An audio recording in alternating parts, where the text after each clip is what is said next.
இட்டக்கு பிட்ட குடும்பம் தானே நாங்கள் வந்து ஜாலியாக அதை ஃபன்னாக எடுத்து ஹேண்டில் பண்ணுவோம் எதுவாக இருந்தாலுமே நாங்கள் அப்படின்ற மாரி.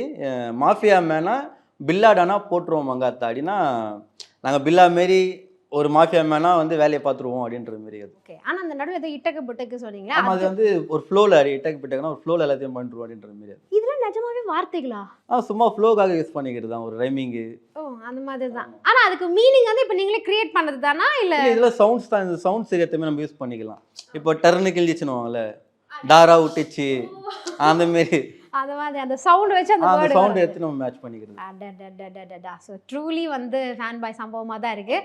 ஒரு ஒரு பாடல்களுமே இப்போ ஃபார் எக்ஸாம்பிள் டங்கா மாதிரி ஆகட்டும், ஜித்து ஜில்லாடி ஆகட்டும், நீங்கள் இந்த வார்த்தையை டிஸ்கவர் பண்ணி அது அந்த ஆக்ட்ரஸ் மூலமாக பயங்கர ரீச் இருக்கு இல்லையா? ஸோ ஒரு ஒரு பாடலுமே ரிலீஸ் ஆகும்போது நீங்கள் பிக் ஸ்க்ரீனில் அதை பார்க்கும்போது உங்களுக்கு எந்த ஃபீல் இருக்கும்?